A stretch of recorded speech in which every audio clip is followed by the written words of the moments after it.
Hi, this is the reading of the Passion, the Suffering and Death of Jesus for Good Friday. It goes from Matthew chapter 26 through to the end of chapter 27. Quite a long narrative. I know that those of you that interested much in reading would struggle if I said just read Matthew's chapter 26 and 27. So I'm going to read it for you because this is really, really important. Two very long chapters. The Gospels of Mark, Matthew and Luke have been described as stories about Jesus' death and resurrection with a very long prologue. In other words, this is the central part of the Gospel story. So I just want to share this with you and encourage you to either read the text or watch this video or listen to the audio version or watch the relevant section of something like the life of Jesus or the story of Jesus, but whatever works for you to take on board the message that's here. And what I'd like you to do as I read this is try and put yourself back into that place 2,000 odd years ago of what's happening. So this is in Jerusalem, in a pre-industrial society. It's climate not unlike Narrabri, I guess, in that it can be very hot in summer and dry and quite cool in winter. So there's no cars, there's no internet, there's no banking system like we have. Houses are sort of piled on each other, and if you've seen any pictures of the poorer parts of any Asian or South American city or even Middle Eastern city, you wouldn't be entirely wrong. So here we are, it's the Passover time. Jews from all over the world have gathered together to Jerusalem to celebrate the Passover. The Romans have been oppressing the Jewish people for decades, and people are calling out for freedom. God, will you set us free? And Jesus, knowing that he's come into the world for an entirely different mission, to save the entire world from their sins. John 3:16, God so loved the world that he sent his one and only Son, that whoever believes in him should not perish but have eternal life. This is the focal point of that mission. So Matthew chapter 26. When Jesus had finished saying all these things, he said to his disciples, "As you know, Passover begins in 2 days, and the Son of Man will be handed over to be crucified." At that same time, the leading priests and elders were meeting at the residence of Caiaphas, the high priest, plotting how to capture Jesus secretly and kill him. But not during the Passover celebrations, they agreed, or the people may riot. Meanwhile, Jesus was in Bethany at the home of Simon, a man who had previously had leprosy. While he was eating, a woman came in with a beautiful alabaster jar of expensive perfume and poured it over his head. The disciples were indignant when they saw this. "What a waste," they said. "It could have been sold for a high price and the money given to the poor." But Jesus, aware of this, replied, "Why criticize this woman for doing such a good thing to me? You will always have the poor among you, but you will not always have me. She has poured out this perfume on me to prepare my body for burial.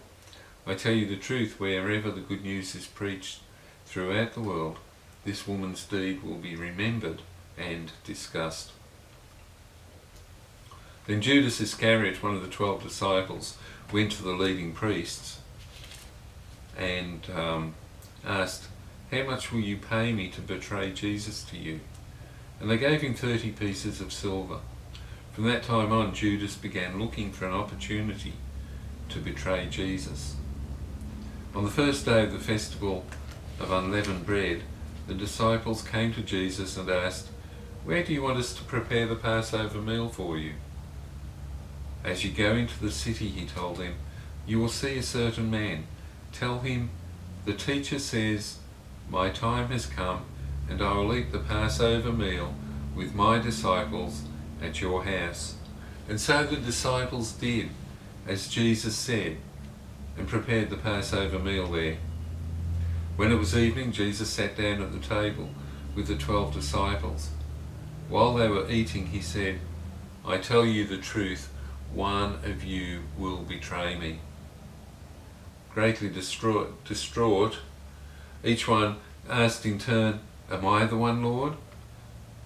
He replied, "One of you who's just eaten from this bowl with me will betray me. For the Son of Man must die, as the Scriptures declared long ago. But how terrible it will be for the one who betrays him."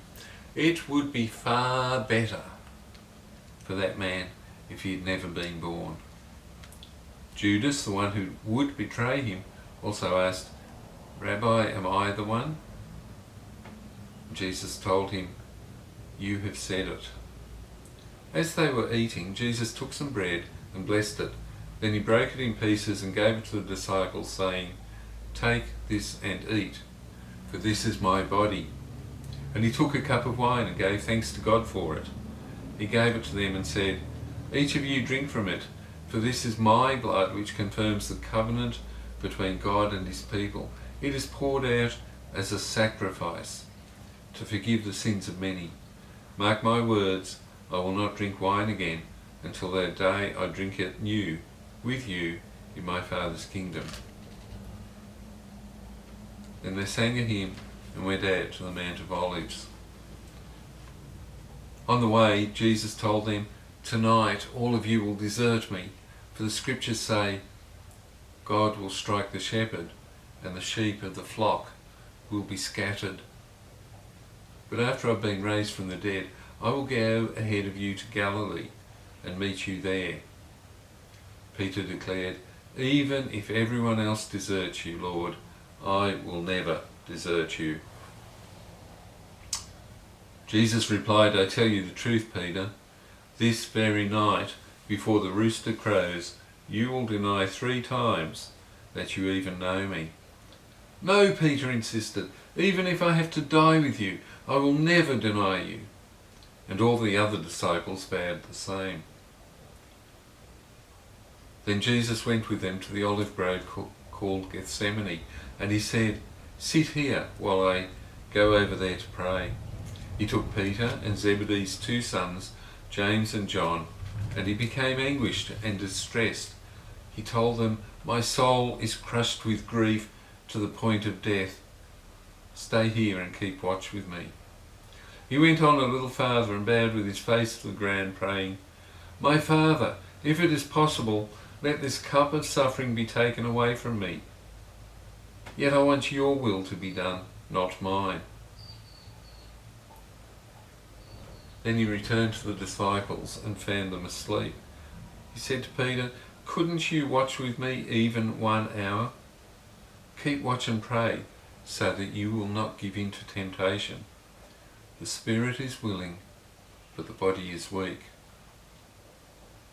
Then Jesus left them a second time and prayed, "My Father, if this cup cannot be taken away unless I drink it, your will be done."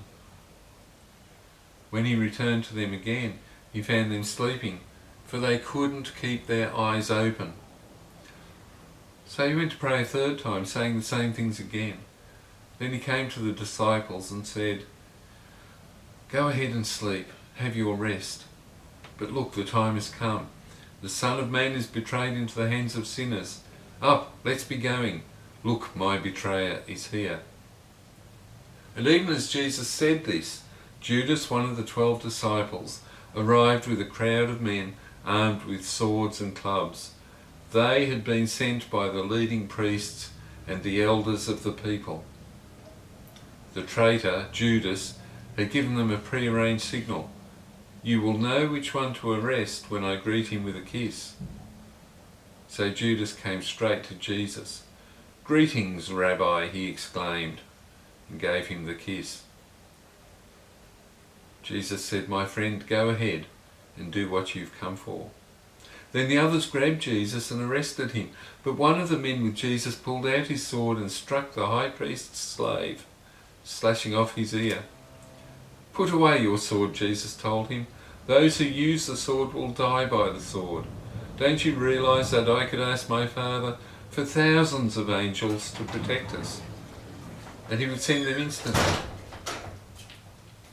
But if I did, how would the scriptures be fulfilled that describe what must happen now? Then Jesus said to the crowd, am I some dangerous revolutionary that you come with swords and clubs to arrest me? Why didn't you arrest me in the temple? I was there teaching every day. But this is all happening to fulfill the words of the prophets as recorded in the scriptures. At that point all the disciples deserted him and fled. Then the people who had arrested Jesus led him to the home of Caiaphas, the high priest, where the teachers of religious law and the elders had gathered. Meanwhile Peter followed him at a distance and came to the high priest's courtyard. He went in and sat with the guards and waited to see how it would all end. Inside, the leading priests and the entire high council were trying to find witnesses who would lie about Jesus so they could put him to death. But even though they found many who agreed to give false witness, they could not use anyone's testimony. Finally, the two came forward who declared, This man said, I am able to destroy the temple of God and rebuild it in 3 days. Then the high priest stood up and said to Jesus, well, aren't you going to answer these charges? What do you have to say for yourself? But Jesus remained silent.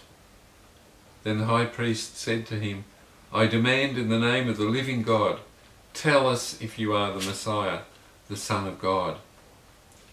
Jesus replied, you have said it, and in the future you will see the Son of Man seated in the place of power at God's right hand, coming on the clouds of heaven. Then the high priest tore his clothing to show his horror and said, blasphemy! Why do we need other witnesses? You have all heard his blasphemy. What is your verdict? Guilty, they shouted. He deserves to die. Then they began to spit in Jesus' face and beat him with their fists, and some slapped him, jeering, prophesy to us, you Messiah. Who hit you that time? Meanwhile, Peter was sitting outside in the courtyard. A servant girl came over and said to him, you were one of those with Jesus the Galilean. But Peter denied it in front of everyone. I don't know what you're talking about, he said. Later, out by the gate, another servant girl noticed him and said to those standing around, this man was with Jesus of Nazareth. And again Peter denied it, this time with an oath. I don't even know the man, he said. A little later, some of the other bystanders came over to Peter and said, you must be one of them. We can tell by your Galilean accent. Peter swore, a curse on me if I'm lying. I don't know the man. And immediately the rooster cried. Suddenly Jesus' words flashed through Peter's mind. Before the rooster crows, you will deny 3 times that you even know me. And he went away, weeping bitterly. Very early in the morning, the leading priests and the elders of the people met again to lay plans for putting Jesus to death. Then they bound him, led him away and took him to Pilate, the Roman governor. When Judas, who betrayed him, realized that Jesus had been condemned to die, he was filled with remorse. So he took the 30 pieces of silver back to the leading priests and the elders. I have sinned, he declared, for I have betrayed an innocent man. What do we care, they retorted, that's your problem. And Judas threw the silver coins down in the temple and went out and hanged himself. The leading priests picked up the coins. It wouldn't be right to put this money in the temple treasury, they said, since it was payment for murder. After some discussion, they finally decided to buy the potter's field, and they made it into a cemetery for foreigners. That is why the field is still called the Field of Blood. This fulfilled the prophecy of Jeremiah that says, they took 30 pieces of silver, they took a price at which he was valued by the people of Israel, and they purchased the potter's field as the Lord directed. Now Jesus was standing before Pilate, the Roman governor. "Are you the king of the Jews?" the governor asked him. Jesus replied, "You have said it." But when the leading priests and the elders made their accusations against him, Jesus remained silent. "Don't you hear all these charges they're bringing against you?" Pilate demanded. But Jesus made no response to any of the charges, much to the governor's surprise. Now it was the governor's custom each year during the Passover celebration to release one prisoner to the crowd, anyone they wanted. This year there was a notorious prisoner, a man named Barabbas. As the crowds gathered before Pilate's house that morning, he asked them, "Which one do you want me to release to you, Barabbas or Jesus, who is called the Messiah?" He knew very well that the religious leaders had arrested Jesus out of envy. Just then, as Pilate was sitting on the judgment seat, his wife sent him this message: "Leave that innocent man alone. I suffered through a terrible nightmare about him last night." Meanwhile, the leading priests and the elders persuaded the crowd to ask for Barabbas to be released and for Jesus to be put to death. So the governor asked again, "Which of these two do you want me to release to you?" The crowd shouted back, "Barabbas!" Pilate responded, "Then what should I do with Jesus, who is called the Messiah?" And they shouted back, "Crucify him!" "Why?" Pilate demanded. "What crime has he committed?" But the mob roared even louder, "Crucify him!" Pilate saw that he wasn't getting anywhere, that a riot was developing. So he sent for a bowl of water and washed his hands before the crowd, saying, "I am innocent of this man's blood. The responsibility is yours." And all the people yelled back, "We will take responsibility for his death, we and our children." So Pilate released Barabbas to them. He ordered Jesus flogged with a lead-tipped whip, and then turned him over to the Roman soldiers to be crucified. Some of the governor's soldiers took Jesus into their headquarters and called out the entire regiment. They stripped him and put a scarlet robe on him. They wove thorn branches into a crown and put it on his head, and they placed a reed stick in his right hand as a scepter. Then they knelt before him in mockery and taunted, "Hail, King of the Jews!" And they spat on him and grabbed the stick and struck him on the head with it. When they were finally tired of mocking him, they took off the robe and put his own clothes on him again, and they led him away to be crucified. Along the way they met a man named Simon, who was from Cyrene, and the soldiers forced him to carry Jesus' cross. They went out to a place called Golgotha, which means place of the skull.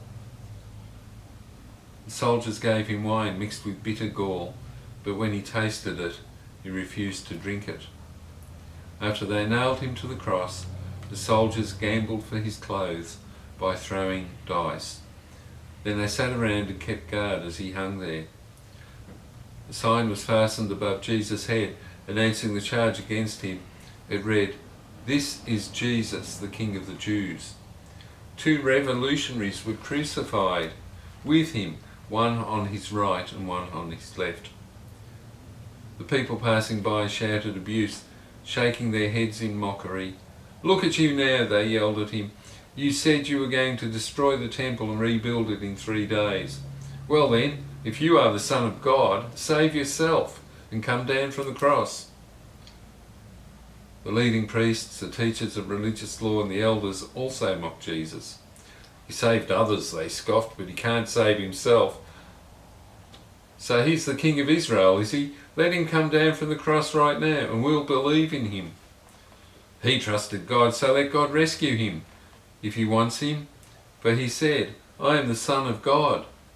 And even the revolutionaries who were crucified with him ridiculed him in the same way. At noon, darkness fell across the whole land until 3 o'clock. At about 3 o'clock, Jesus called out with a loud voice, Eli, Eli, lema sabachthani, which means, my God, why have you abandoned me? Some of the bystanders misunderstood and thought he was calling for the prophet Elijah. One of them ran and filled a sponge with sour wine, holding it up to him on a reed stick so he could drink. But the rest said, wait, let's see whether Elijah comes to save him. Then Jesus shouted out again, and he released his spirit. At that moment, the curtain in the sanctuary of the temple was torn in two from top to bottom. The earth shook, the rocks split apart, and tombs opened. The bodies of many godly men and women who had died were raised from the dead. They left the cemetery after Jesus' resurrection, went into the holy city of Jerusalem, and appeared to many people. The Roman officer and the other soldiers at the crucifixion were terrified by the earthquake and all that had happened. They said, this man truly was the Son of God. And many women who had come from Galilee with Jesus to take care for him were watching from a distance. Among them were Mary Magdalene, Mary the mother of James and Joseph, and the mother of James and John, the son of Zebedee. As evening approached, Joseph, a rich man from Arimathea, who had become a follower of Jesus, went to Pilate and asked for Jesus' body. And Pilate issued an order to release it to him. Joseph took the body and wrapped it in a long sheet of clean linen cloth. He placed it in his own new tomb, which had been carved out of the rock. Then he rolled a great stone across the entrance and left. Both Mary Magdalene and the other Mary were sitting across from the tomb and watching. The next day on the Sabbath, the leading priests and Pharisees went to see Pilate. They told him, Sir, we remember that deceiver once said, while he was still alive, after 3 days I will rise from the dead. So we request that you seal the tomb until the 3rd day. This will prevent the disciples from coming and stealing his body and then telling everyone he was raised from the dead. If that happens, we'll be worse off than we were at first. Pilate replied, take guards and secure it the best you can. So they sealed the tomb and posted guards to protect it. Well, that's the end of the Good Friday narrative. We know that's not the end of the story. Easter Sunday is just around the corner.